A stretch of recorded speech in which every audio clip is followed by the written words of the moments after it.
Hey there, listeners. This is Zach. Just wanted to drop in real quick and let you all know that this episode is our closeout for Season 8.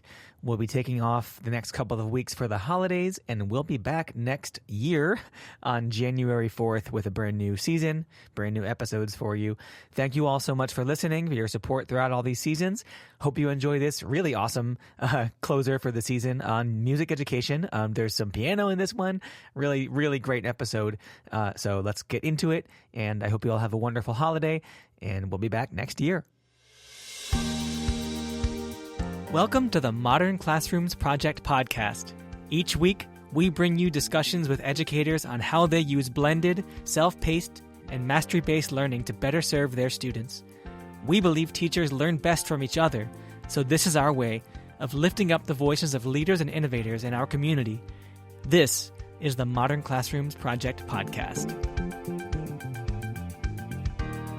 Hello and welcome to the Modern Classrooms Project podcast.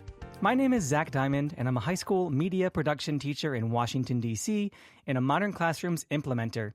Today, I'm joined by Eric Howe, founder of Mix Major and co-creator of Electronic Music Elements, and Bob Habersat, a high school music teacher, co-founder of ShedTheMusic.com, and co-creator of Electronic Music Elements. Welcome, Eric and Bob. I'm so excited to have you on the podcast. Thanks for having us. Thanks for having us. Good to meet you. Yeah, of course. This is super awesome. Anybody that's seeing this on video can see all the musical backgrounds, and so I am definitely in my happy place. Many of our listeners will remember that I was a music teacher for many years. Now I'm an audio production teacher. Similar world, but this is going to be an awesome episode. We are going to talk all about teaching music and living music with students and all that good stuff. So definitely really excited for this one. Before we get into that, though, I'd like to have you guys tell us more about who you are and how you started your education journeys. Eric, why don't you go first? Sure. Yeah, man. It's been an interesting ride because I came from the music industry. So for about 2 decades, my job was to be a professional DJ, musician, music producer, and I did that for about 20 years. And during that time, I went pretty far. I toured with Madonna at one point. I found myself with residencies in Las Vegas and traveling the world. I performed for over 3 million people in 36 different countries. And I got the chance to make some music, some cool music projects. Linkin Park. I did some tour music for Shakira, Rihanna. I did some music for Cirque du Soleil. And throughout that time period, as a touring DJ, and it was I had kids at the time, and at a certain point I was like, man, it would be awesome to spend more time at home. And I had this really amazing sort of like discovery here where I had my 5-year-old daughter at the time. This is 10 years ago, so she's 15, almost 16 now. But she told me she wanted to make a song in this office right here, and we made a song together. And in the process of making a song with her, I was teaching her for the first time. I was teaching a kid for the first time how to create their own music. And I thought this is pretty awesome. And that was my inspirations 10 years ago to start Mix Major. And that's when I started figuring out how to teach kids how to create, specifically kids and teenagers, no adults at that time anyway, how to create their own music. And that's really been my mission. And when I found Bob, it's interesting, man. We met about 7 years ago, something like that, 6 or 7 years ago. Something like that. And it was a similar situation where I was interviewing Bob for my YouTube channel, similar to what we're doing right now. It was like, I didn't have it was sort of like a podcast. And, I was like, man, Bob's doing something really cool. I just thought it'd be kind of cool to somehow bring this, music technology and music production education into an actual, in school classroom, but as curriculum, because I was making videos anyway. And I was like, well, what if this somehow was in schools, used by music teachers to help them teach their students how to create music, and then Bob was already doing it. I was like, this is really cool. So we stayed in touch, and that's how we started working together several years ago and built Electronic Music Elements. But that's my path into education. It was sort of from the industry coming in. Why do you have to have me follow the Madonna and Shakira and Linkin Park? That's not fair. I can't do that. This is absolutely, I would say, musically, our most illustrious podcast episode yet. Well, my name's Bob, and I came from a more traditional path. going through university to be a music teacher, but I grew up as a like garage band guitar player.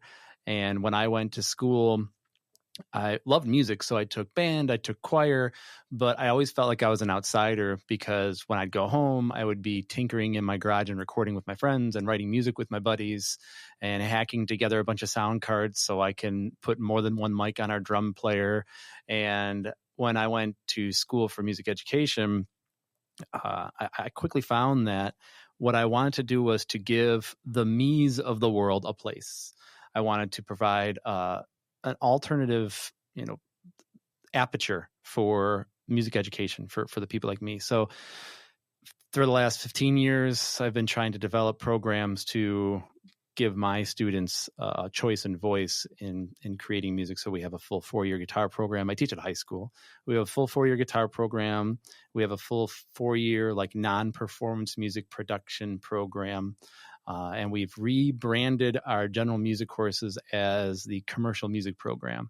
So currently I actually teach choir, guitar, and shoot, I'm just teaching choir and guitar right now. The band director is teaching music production for the first time in forever because we had a kind of a restructure of our department. But maybe we just celebrated our 10-year anniversary for the Shed. About 10 years ago, I was teaching a piano class, and I had a student who was not there the day we went over bass clef.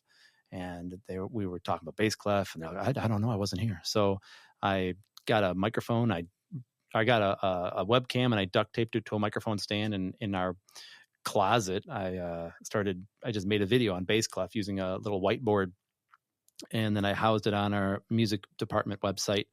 And then when that student was in class again, I was like, hey, watch this video.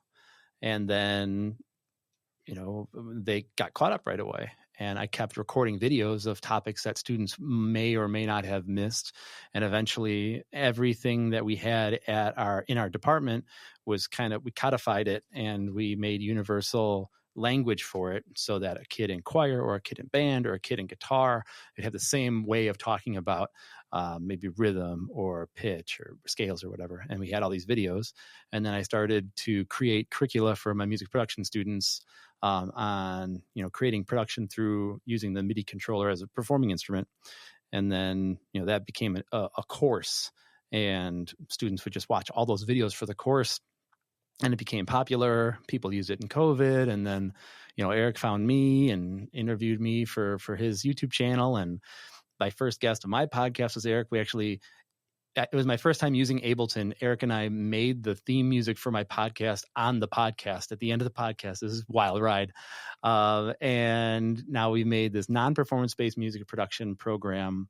And it's kind of been a culmination of all the pedagogy that I've learned through, teaching like with flipped methodology and, Eric's industry skills. And, I have the best job in the world because I get to go in the classroom. I get to be a musician with my kids, but I also get to be a mad scientist and put together all these new creations and innovative ways of teaching, put in front of the kids and be like, does this work? And sometimes they go, this is awesome. And sometimes they're like, that's horrible. And that's where I'm at. That's me. Yeah. Wow. There's just so much that I want to respond to. There was a lot there. Yeah. Wow.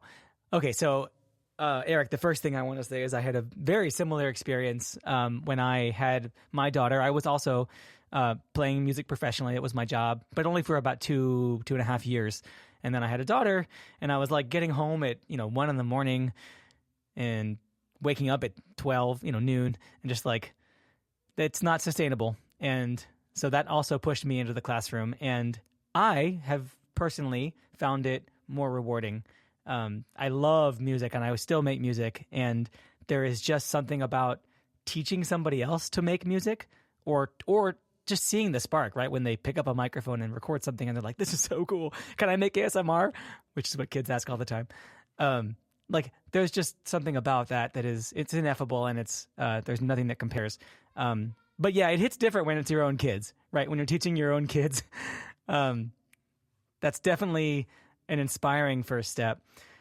So yeah, definitely right with you on that. And then Bob, what you said about like making music curriculum for the yous of the world, right? And I would say the same thing for the me's, because as a music teacher, I also never felt like my teaching style fit in with the sort of like band, choir, or even like general music approach. And I also I used Soundtrap for many years, 8 years, to teach middle schoolers to make music.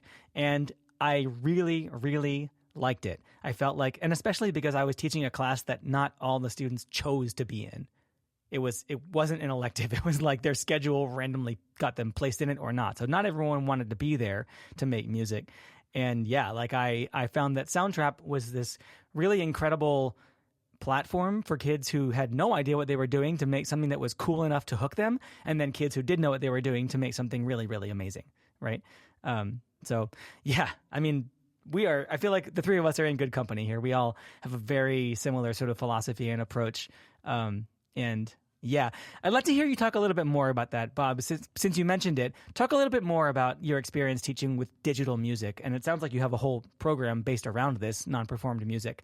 How does that make music curriculum more accessible for students? Absolutely. And it doesn't just have to be in a music production or general music classroom. Like you can teach using music technology in any kind of classroom. Like we were doing a lot of recording and music production stuff, and I'm showing some of Eric's videos to my choir class, and we're talking about thinking like a DJ and, thinking about your audience and your outcome, and we're making our own arrangements. I'd kind of like to think about, instead of thinking about music technology, it is more like student-centered, project-based pedagogy. And you can do that in marching band class. You can do that in a mariachi ensemble. It works really well, and it lends itself very well to a music production class. But, how it allows students to, interact at a high level, and there's that high level of engagement, is they feel like they have a voice, because it's not director driven. It's not, here's my conducting baton and everyone is following me. It is, I am making a thing. And using a tool like Soundtrap, like you're saying, is the ultimate, entry point is very low, and you can get students feeling really good about what they create, and then that gives them the thing that's really important, which is that curiosity for learning. As soon as a student is curious, as soon as, like you said, that light bulb goes off, then their journey can begin.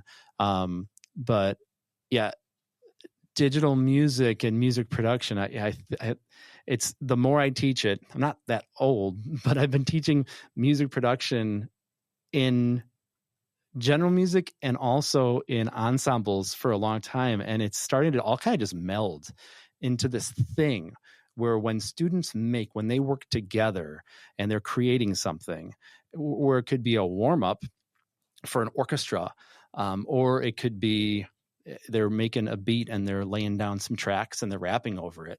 Like when they have ownership of it, I feel like that's where the light bulbs go off the most. And it's so cool to see. Totally. I am 100% on the record as a lover of project-based learning. And I would say also, like, you're right. I hadn't even thought about this, but like learning music production skills is useful for a performing musician, right? Really valuable skills if you're going to pursue that as a career, even if you're not a music producer. 100%. But I agree. The project-based aspect of it all is what contextualizes all the work that we do in class, right? And sometimes it can be a struggle to motivate kids, but if like there's a really clear goal, a clear endpoint, a reason why we're doing this, a project, right? Then there's a reason why we're doing it. It's in a context where the kids know what they're being asked to do and why, right? And they're motivated to do it because they want to see that project through. Eric, how about you? Like, I'm curious because I feel like DJ isn't the most like traditional type of musician to become a music educator. So yeah, talk to me about your approach to music education with a background in DJing. Yeah, the thing is, way before DJing, it's so funny. I tell kids this all the time. I'm like, I've been playing piano for like 43 years, and they're like, wait, what? 43 years ago? I started when I was 7, and they're like, wait a minute, what? You've been playing for that long? So like, I came from traditional music, and then I played piano for, I took lessons for about 8 years and then decided I wanted to take jazz because I just wanted to learn jazz. I started learning jazz and I was like, oh, hey, I started understanding like the why behind the what I was playing. Before I was just reading sheet music, but now I started understanding, okay, well, these are the scales. This is the why these are voicings. I go, oh, that's interesting. So then I started being able to figure out songs that I heard on the radio. This is back in the 90s. I'm like, okay, I can kind of figure out how to play that. So I could hear it and figure it out. Then I was like, wait a minute. Then I started hearing songs in my head. I'm like, oh, okay, now I can hear things in my head and I can do that too. So that's where it came from, really, is from piano. And what happened later in life, like it's not later, that much later, as a teenager, I started DJing, and it's a whole nother set of skills. It's not DJing is not music production. It's related to music production, right? And it's a different set of skills.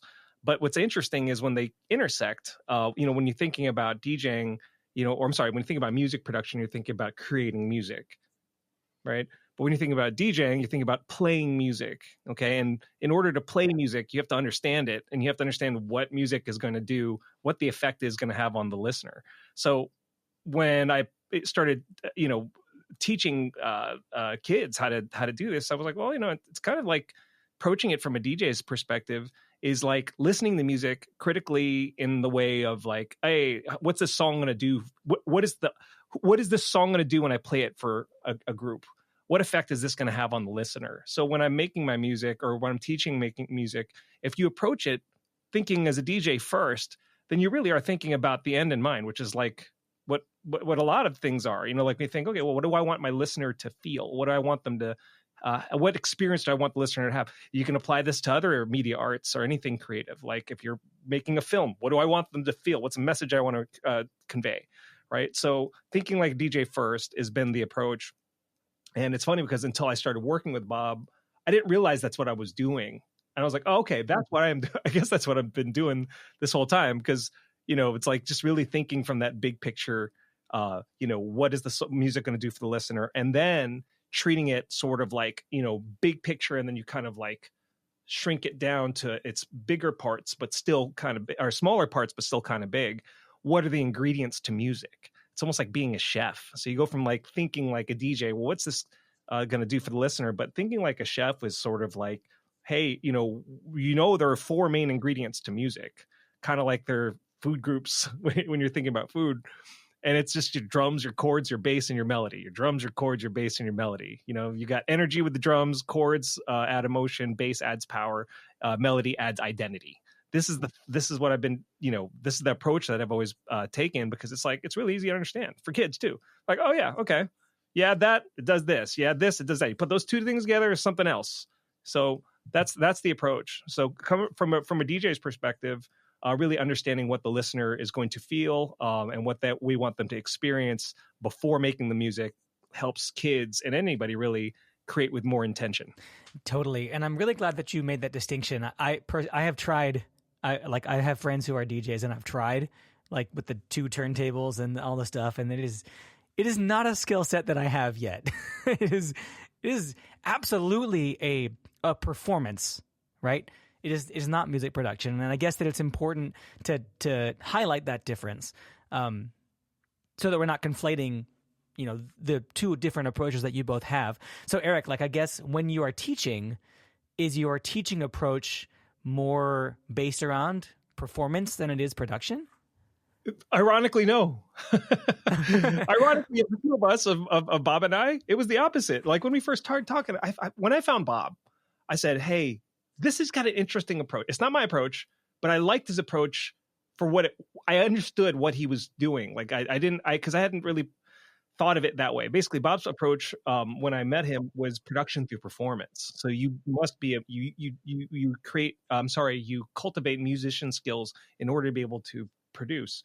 But the way I'd been teaching it was really the opposite. Even though I came from being a performer, I kind of realized, I was like, well, in my experience, especially with young kids, like I'm talking about, when I started mixed major, I tried to teach 5-year-olds how to create electronic music. And I realized, okay, it's a little early to create, there's a way to do it, but the approach very early on, I was like, oh, a lot of students don't have, that I've come across, a lot of kids don't have a ton of rhythm yet. Even when they get to like age, especially at age like 7, 8, or 9, but then, all right, maybe around age 11 or 12, it depends on the student, but they all love music. And they can all tell, like, okay, well, if you know where the stuff go, if you know where the notes go, if you know what the recipes are, you can make something cool. So that's the approach that I had. It was actually not what you would think. It was actually an approach that was also contrary to the way that I had learned how to make music. When I first started making music, I was like 18 or 17 or 18. This is after I started learning the jazz and being able to kind of make what was in my head. I only knew recording, quantize maybe, and layering and doing it that way, just multi-tracking that way. I didn't know there was step sequencing. I didn't know what that was for many, many years. And I met other DJ producers, and I would make music with them. And I go, oh, he says, how do you do your chords? He's like, I just draw them in. You just draw them in? Let me show you. And then I got a chord chart on the wall. I remember this guy. This is awesome. He's a great producer. He was a great producer. I went to his house. I saw that he said chord charts. I go, oh, it's interesting. He says, yeah, I just used that. And then I used that to kind of, but he had a really great ear for it. He didn't know the music theory, but he had enough tools where he could just make the thing that was in his head, and he made really good choices. It didn't have any music theory. I go, that's interesting. So when I started experimenting or really just teaching kids, that's what I realized pretty early on.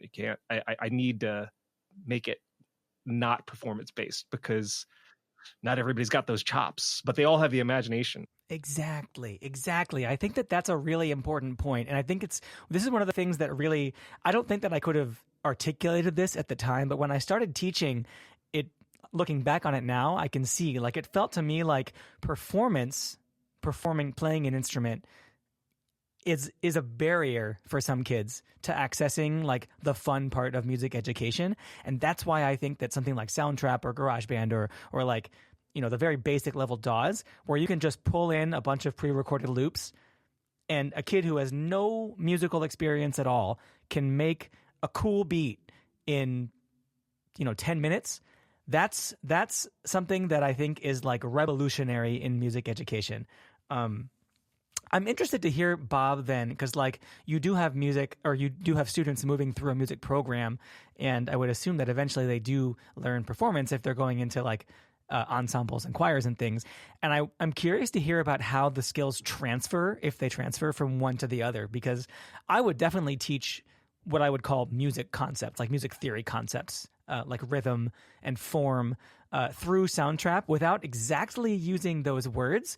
But then as kids got older, I would start to throw in the vocabulary. They were still working in Soundtrap, and I actually never taught instruments or performance at any level, but they started to learn concepts that they like already knew from 6th and 7th grade Soundtrap, and connect them to music theory, right? Form, rhythm, quarter notes, eighth notes, that kind of thing.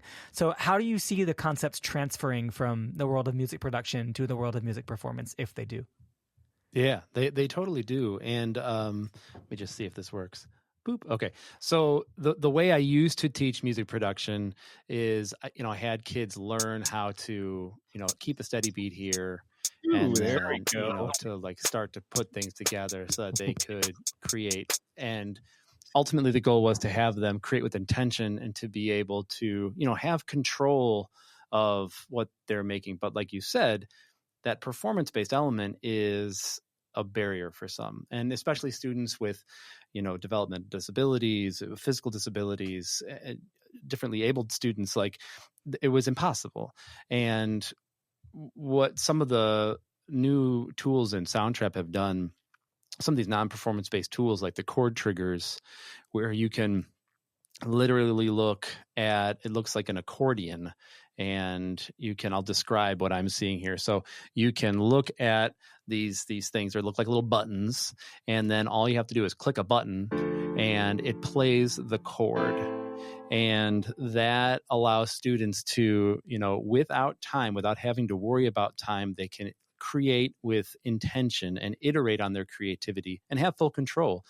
I feel like a lot of people think that GarageBand and music production at school is just dragging and dropping loops, which it can be, but you can have students like fully create music without learning something like the the piano keyboard. So we've actually started. So the music department in my school, the non-performance based, the non-ensembles. So they could take piano 1, they could take guitar 1, or they could take music production 1.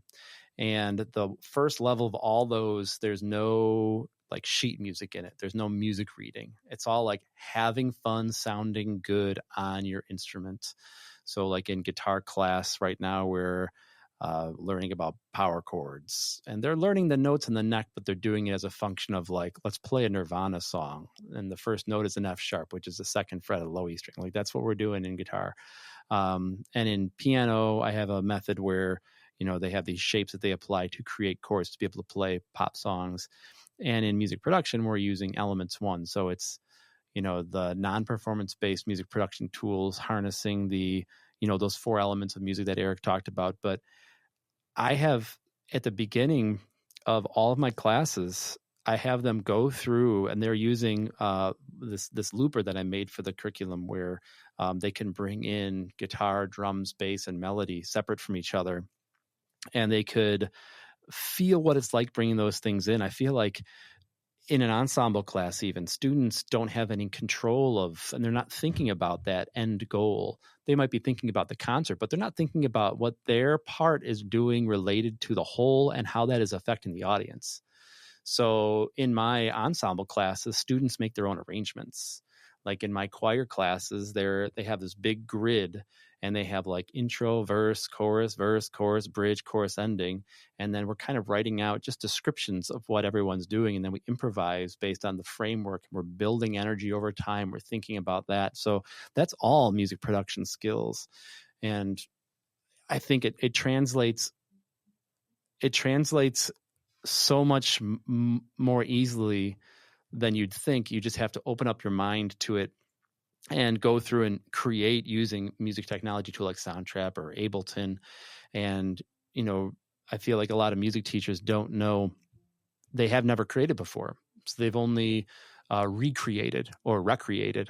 They've only, like maybe they do the Percy Granger and they're like, oh my gosh, I want to be a lead trumpet player in the band. And then they go to college being, I want to be the lead trumpet player in college band. And then after that, it's like, well, I'll be a band director and I'll play lead trumpet. So right, the context is gone. But as soon as you can get them thinking like a DJ, and you could do that in those beginning level courses. So over the last couple of years since I've been working with Eric, the way that I talk to my students has evolved. Where it was I'm a jazz guitar player. So like I'm nerd. Like at the beginning, it was like, well, we're going to talk about major 7 sharp 11 today and the Lydian scale. Bob, can you just play that really quick for our listeners to hear what that sounds like? This is major. We know major. There we go. But we're going to sharp the 11, baby. Oh, it's a cool sound. Oh yeah. Sharp that 11, Bob. Sharp that 11. Sharp that 11. There we go. So that's where I was. And, think about if you have 20 kids in the room, how many students are you going to light up when you say sharp the 11? But if you have 20 kids in a room and you're talking about creating and building energy over time, and you're having them use like something like our looper where they're bringing in, drums, bass, chords, and melody, and learning how to create form without talking about it.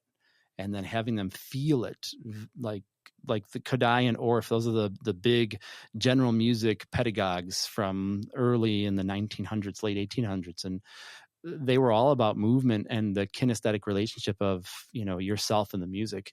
And there's a reason why they are the big pedagogues of our profession. And you can do that using non-performance based tools in something like Soundtrap. And it translates to every facet of what we're doing at my school. Yes. You don't want to talk to a room of 26th graders about sharp 11s. And I just can't express enough how accessible this approach to music teaching made my class for kids who didn't necessarily want to be there. And yeah, like I didn't spend all year letting them just mess around with loops, right? Because that wouldn't have been very productive either. They would have gotten bored. But Soundtrap has tools that, like you said, that let them explore further, right? And find new things. And I could teach them I could teach them the Soundtrap tools. Those were some of the lessons, right? Here is how you do this thing in Soundtrap. It wasn't even exactly a music lesson, but it gave them another little tool in their toolbox to have a musical idea. And Eric, like you were saying, have the musical idea and know how to make it real, right? Using Soundtrap. Eric, can you tell us a little bit more about your approach to teaching? Like, how does a lesson go? We've got a little bit of a glimpse into Bob's approach, but tell us about yours, Eric. Yeah, it's funny because the thing that there's a very big similarity between what Bob was doing with the shed and what I was already doing with mixed major. I'll tell you a funny story about the first time I taught a group of students where every student had their own computer. Okay, because at the beginning of mixed major, it was just me bringing my Ableton Push, a keyboard, and like standing at the front, and we'd write songs and create songs. I would create songs with like kindergartners and like first and second graders and third graders, like young kids. But it wasn't one-to-one, in terms of the technology, in terms of the device. This one was my first time. I was at a micro school in Reston. They brought me in to teach a semester of music production. And I remember the feeling that I had when I remember everything going through my head when I first started speaking, and I've got these 10 students and I'm like, oh, okay, I get it. These 3 over here know exactly what I'm talking about. These 4 over here, they're kind of ahead, so they're a little bored. But then these other 3 are kind of behind. So they're kind of frustrated. And I'm like, all right, this is number one, this is just like DJing. I have to figure out how to manage this crowd and keep them engaged with what I'm saying. But number 2, that's the realization. The first time I was like, oh, this is just like DJing. Number 2 was, I know exactly what I'm going to do tomorrow. I'm going to record myself. Whatever the project is, I'm going to record every single step in the project, like a screen recording or, me just talking. The thing that I would say to the class, I'm going to record that step by step so they can just rewind me. They can watch it again. They can be like, oh, I forgot what he said, but I can go to that video and see exactly what I need to do. And that way, everybody that needs to, they go ahead, they can jump ahead if they want, or if they need more time, they can rewind me. And then now I can more easily manage this room. I didn't have any teaching experience. I was learning as I was going, feet through the fire, right? But that was something that initially happened where I was like, oh, this is exactly what I need to do. And that I still continues that way now. So there's, we do, I teach now. I had a brick and mortar at one point, which was pretty awesome, but I had to close it during COVID. And but thankfully that ended up being a blessing because teaching online, I teach everything online now, group classes online. So like for me, a big class is like maybe 8 students, maybe sometimes we get to 10, but like all in a group setting. And what we do is we rely on videos to be able to address every single student simultaneously without having to be with every single student. So I came up with this idea of video notes. So every student we use a Google Doc. Every student just has a Google Doc. I'm like, well, I need a way to track all the students learning. All right, everybody's going to get a Google Doc. And like in that Google Doc, I'm going to check all your projects that you're working on. It's all project based, right?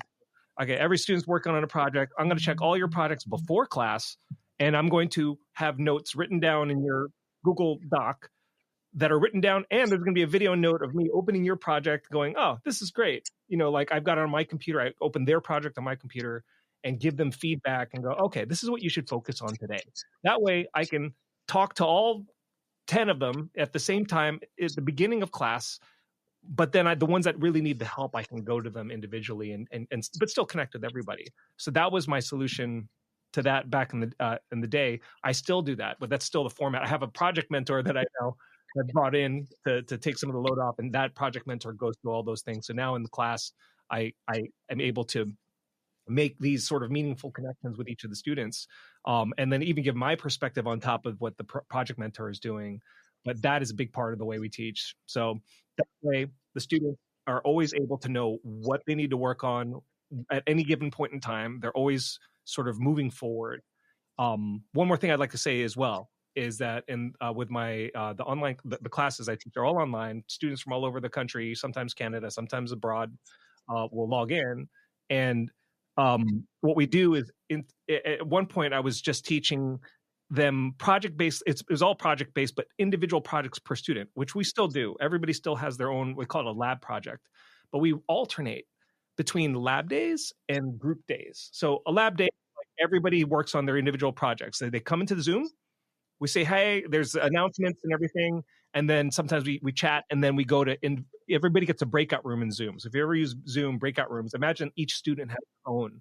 And it's like going into a computer lab. Everybody's got headphones on. Nobody's disturbing each other. And the instructor can go between the rooms, sit, listen, and it's completely isolated. And you can give that feedback. That's a lab day, right? But then on group days, we have actual, it's actual group, either group lessons or group activities. So what we've been doing, Bob and I have been developing level 2. So all this recording stuff, I've turned into units to teach my students. So like this particular level 2 of our elements curriculum, recording found sounds. We're doing field recording next, Bob. But we just finished the Found Sounds project, and it's basically it's mirroring the stuff that we're creating for in the Soundtrap world. I'm doing it with Ableton with my students, and these are really fun because now the kids, they have 2 projects, right? They're working on their individual, but they have this one group thing. Everybody's working on it. At the end of that, everybody shares. Everybody, no matter what, at the end of the like, for example, 4-week Found Sound unit there, everybody shared at the end and says a little bit about their project, and then we move on to the next thing. So that's the way I do it. I don't know. I mean, that's the way I figured out works best for me. Eric, anybody that's watching the video is like seeing me kind of chuckle because you are describing to a T a modern classroom. Our listeners, modern classrooms listeners, right? Like anyone familiar with the model, Tony Rose introduced us. I'm not sure how much they explained to you about the model. It is a self-paced, blended, mastery-based model, and you basically developed one independently, kind of like calculus, right? Wasn't calculus like developed by 2 people independently? It's just like, because we all. I was also laughing at the end because I also taught a Found Sounds unit in Soundtrap to my 6th graders. It is one of the most fun projects ever. I want to talk more about that in a minute, but it's just so interesting how it's a universal challenge that we face, right? We're teaching a group of students who are not all at the same level. And Bob, you mentioned that you had a student that was absent. They didn't learn, I think you said the bass clef that day, right? So like videos, it's such an obvious solution, right? We can clone ourselves, we can multiply ourselves. And that doesn't mean that we just like make the video, drop the video and leave. We're their teacher. We work with them as they work through the videos. And we help them, but that means that we can help them all individually. We give them the specific support that they need. The Found Sounds unit, Eric. So I'm curious, like, because I was gonna ask you this before you even mentioned the Found Sounds unit, but I used that unit to teach my 6th graders microphones basically for the first time because they obviously found sounds in the world and had to record them. They hadn't used microphones up until that point. I'm curious, like, curriculum wise, how do these projects, all the kids are doing different projects, right? So what unites a unit in your curriculum? Yeah. So in the group lessons, everybody's working on the same thing, sometimes at different levels. For example, you can be doing Found Sounds and recording yourself, whatever that is, a pen click or like thumping or doing this for a kick drum, right? But then the students that are more experienced, they're getting in there and they might be taking like the click of one sound, the thump of another sound, putting them together, adding effects, and then resampling that. That's the same thing, but it's further, right? So it's the same idea. So that way students can at different levels can do the same project in that way. But then on the individual side of things and with our lab projects, every student you'll have a class with like super advanced student and super beginner. And it's the reason why it's fine on lab days is because they each have the feedback that they need in terms of what they need to work on. And they have an instructor in there to work with them individually in separate rooms on the things that they're working on. So on the individual side of things, on the lab days, they're able to focus on that individually. And it's completely fine to have mixed skill levels in the same classroom in the group days, because there are deeper levels to everything. You know what I mean? You can be on the same project and have a completely different outcome based on your, you know, your level of experience. Yeah, totally. And I think that that's one of the really great things about project-based learning. Even if you narrow the scope further, right? If you tell every kid, okay, you get a pen click, you get, you know, you hit your mic for the kick drum, and you get like a middle C, right? They'll all make different songs using those three elements, right? They're different people. There's no way that they're going to make the exact same thing. There's a lot of freedom even within that highly sort of restricted context. It can be very powerful educationally. And one thing when I was working with Bob on elements, one thing we realized pretty quickly was there will be levels of differentiation needed for the students. You know, we're like, hey, what about the students that like finish quickly? Like, we should probably come up with some stuff for them to do, but that's like related to the drums. It's keep it in drums. That way they don't just jump ahead, but they're still going deeper into the subject matter. So for in our elements curriculum, every single lesson has enrichment modules. So they have to be unlocked by the teacher. So that was Bob's idea. It was like, oh yeah, you know, the teacher should just be able to go around and check their work, and if they are worthy of the unlock, they will get unlocked, and you know, and then move forward. And then now they get unlocked the enrichment modules, and some of those go deep. I mean, some of them go pretty deep. The ones with the level 2, the last. I don't know if you've seen all of them yet, Bob, but the ones that I just uploaded for the latest lesson, or no, you haven't yet, because I think I just did that. Yeah, it's for 3.1 resampling. It's resampling. So there's like 5 enrichment lessons, and each one of those it's a lot of stuff for them to be able to go deeper. So that's one thing I wanted to say. Yeah, totally. That's another modern classrooms concept. In modern classrooms parlance, that would be the must do, the should do, and the aspire to do activities. Everybody has to learn the basics, right? But then there are extensions. And I really love and I appreciate the idea that differentiation isn't just for the students who are struggling. It's for, I mean, you didn't even mention that, right? You talked about differentiation for students who are working more quickly and pulling ahead. They need something to do. So awesome there. Bob, I was going to ask you to talk more about how you use videos, because you are in a classroom setting, right? So I'm curious to hear how that goes for you, especially teaching ensembles, if that's a thing. I'm curious to hear about that.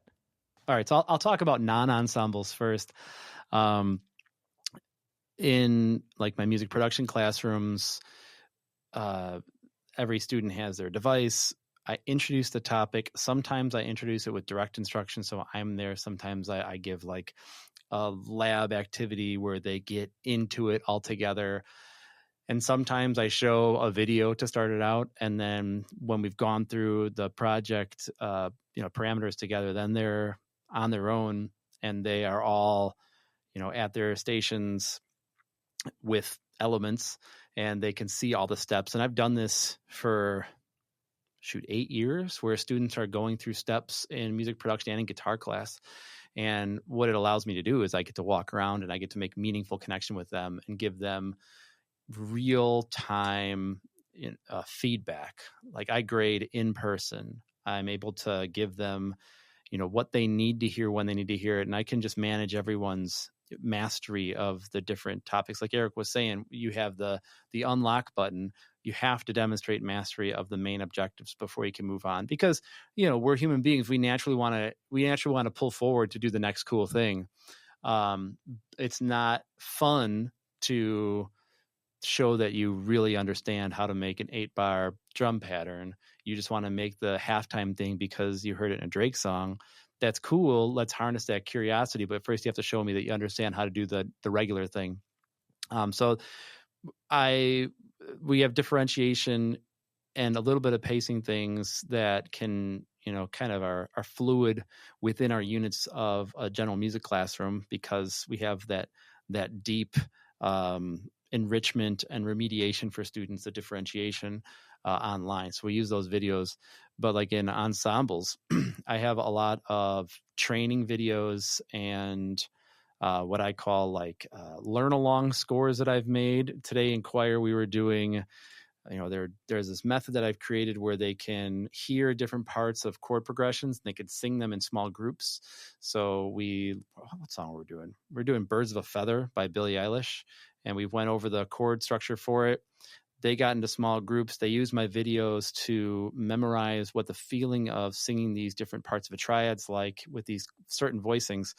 And then they were able to work in small groups to create their own chordal pads and punches and ostinatos and riffs and stuff within that chordal structure because they went through that video, and then they can record it, listen back, iterate, and then they can, all work to try to make something, in their little group, which wouldn't be possible without, those videos. And then, we have students getting ready for our All-State, and I made a bunch of videos on, hearing different parts of, the different chord qualities. And I put that on our LMS, and students are watching the videos and listening and singing along. So, it can complement the ensemble. But like, we haven't learned a full song yet. I flipped it into a process-based choir classroom. I want them to be able to read, and I want them to be able to like improvise and come up with their own parts to things. And it's so cool to see it actually this is the first time I've taught choir in 15 years. But I went to school to be a vocal instructor.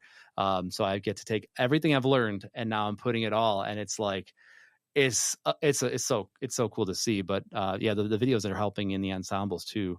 Even in marching band, we had videos for every type of move they would do. And if they weren't there, or if they were in sectionals and they're like, oh shoot, what's the command for this thing? They could just look at the video and there it is. It's nice reminder thing.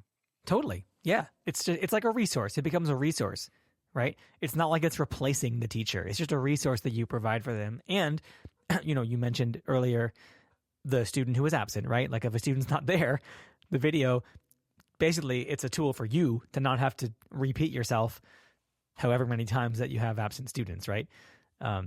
Awesome stuff. I'm curious. So you talked about triads and chordal pads and ostinatos. I know what those things mean. I have a degree in music. Do you use that language with your students? Or I guess these are advanced students who are taking choir, or are they not? Like, how does that come from traditional music education, to put it that way? Or do the students in your music production classes know those terms as well?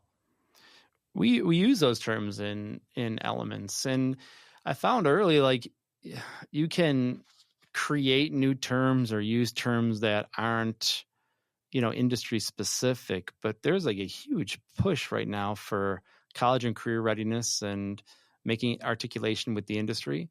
And I could call a pad, and I can call an ostinato an ostinato. It's just a word. It's the way that it's introduced and the way that it's connected to the student that gets, traditionally music theory has this like, there's the meme of the rocket scientist saying, oh, it's just rocket science, or something about music theory and the rocket scientist or something. But it's all in the implementation of, how it is delivered. And I feel like coming from the music production, again, thinking like a DJ, you just listen to music and you'd be like, what is that sound? If we can give it a term, even if it's something that sounds super complex, like ostinato or pads and punches or a triad or something, then we've just identified that sound, but everyone hears those sounds. So yeah, I use them in my beginning class. I use them in my advanced classes.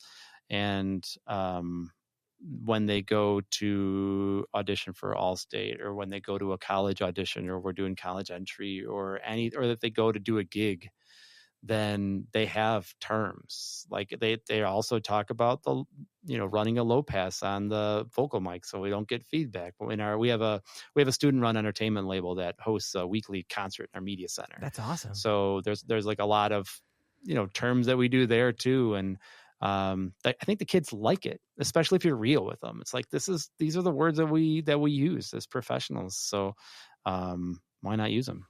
Yeah, totally. And that's what I was getting at. I think I've been talking a lot lately on the podcast because I just sort of moved into the world of CTE and career readiness, right? And it's like there is an authenticity to that, right? Because the way that you said them, it struck me like you just like rattled off the words very naturally, right?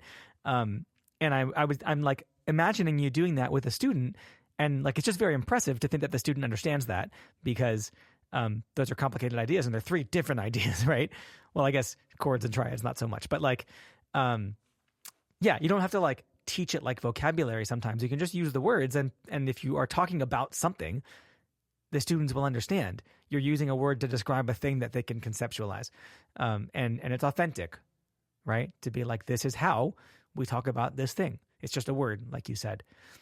Wow. All right. Well, we're so close to wrapping up, which I don't really want to do because this is just absolutely fascinating. And honestly, I kind of want to hear you play more piano, Bob, because this is something that has never happened on the podcast. Guitar? Yes, I see. He's pointing to the guitars. We've never had someone with a piano ready to go for the podcast. So that's awesome. But before we close out, a couple last quick questions for you guys. What do you both hope to see in the future, and what goals do you have? And this can be personal or professional or for your students or anything. Sure. Yeah, happy to. I'm really, what I think I found working with Bob on electronic music elements has been so exciting in terms of the things that we're creating. It's been awesome working with Bob on this, and like seeing that grow. And as it, we launched it last year, summer of last year, and things just keep getting better and better. So it's really encouraging, and it's awesome to see where this is going. I have a lot of high hopes and for elements, and I think we're gonna do great things with it. That's awesome. Awesome. Bob, how about you? Yeah. I would like to make it easy and accessible for teachers around the country, around anywhere, to be able to provide high quality music production and also media arts lessons that are sequenced, that are taught by, industry professionals. Want to make that available to everyone. So like, we just finished Elements 1, we're working on Elements 2, we're working on a capstone, we're working on an Ableton course, and there's media arts tie-ins. So there's, video game music, there's podcasting, there's music for film, there's all these things that students need. And it's hard if you don't have any experience or expertise in those things. So we'd like to create a full 4-year path that teachers can easily implement. And we have just opened up our professional development that we normally do over the summer. We do a free 2-week PD over the summer. We just opened it up for free to anyone.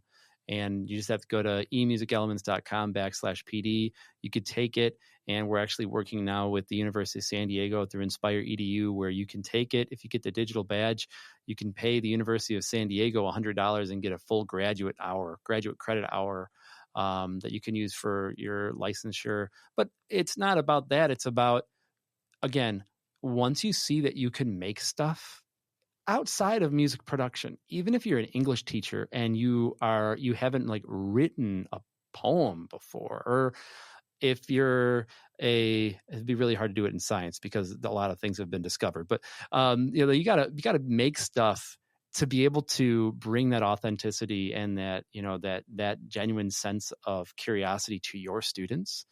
We want to be able to give that to teachers. So that's what our goals are, is to have that full pathway where teachers can easily, through our instruction videos for students, for our instruction videos for teachers, and through the PD, give the students, the me's, the you's, the us's, the other 80% that aren't in band or choir, a place, because they deserve that place. And our world's going to be a better place if we're all, artists. Yeah, that's amazing. And yeah, I mean, I'm sure that most music teachers got into teaching music because they love music. We don't want to lose sight of that. It's funny, as you were talking, I remembered I went to a PD a long time ago. I was living in Peru, in Lima, Peru, and I was teaching English to university students. And we had a PD by a woman named Penny an author. She was incredible. And we were using these like very like lame textbooks that we had to use to teach English, right? With a very standardized curriculum. And what Penny what she said, what like stuck in my mind was mangle the textbook.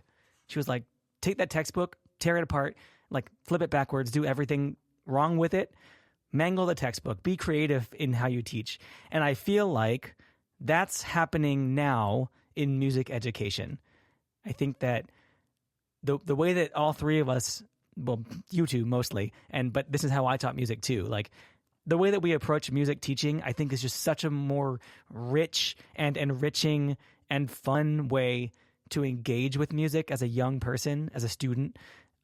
So I feel validated by this conversation because that's mostly what I was doing too in middle school. And just, yeah, what a fun time, you guys. This has been absolutely fantastic. You just mentioned a bunch of sites and links, and I will link those in the show notes for our listeners. But besides that, how can our listeners connect with you two if they'd like to learn more? LinkedIn is good for me. LinkedIn, we can put the link, I guess, there. Just LinkedIn / Eric Howe, ERICJAO. That's a good place if you want to reach out, connect with me. You can also just email me. It's pretty easy to get a hold of. So there you go. Okay. You can email me at bob@shedthemusic.com. You can also go to shedthemusic.com to learn about our free modern guitar curriculum. And you can go to emusicelements.com to learn more about electronic music elements. Definitely check out our free professional development, emusicelements.com/PD. Love it. Very well done. Were there any sharp 11s in there? I couldn't hear under your voice. They're all just major 7s. I heard the major 7s. These are all major 7s. Yeah. I wasn't cool enough for sharp 11s. Yeah, sorry. There's your sharp 11. Well, thank you guys so much. This was wonderful conversation. I so much appreciate having you both on. Eric and Bob, thank you for coming on the podcast. Thank you for having us. Thanks very much.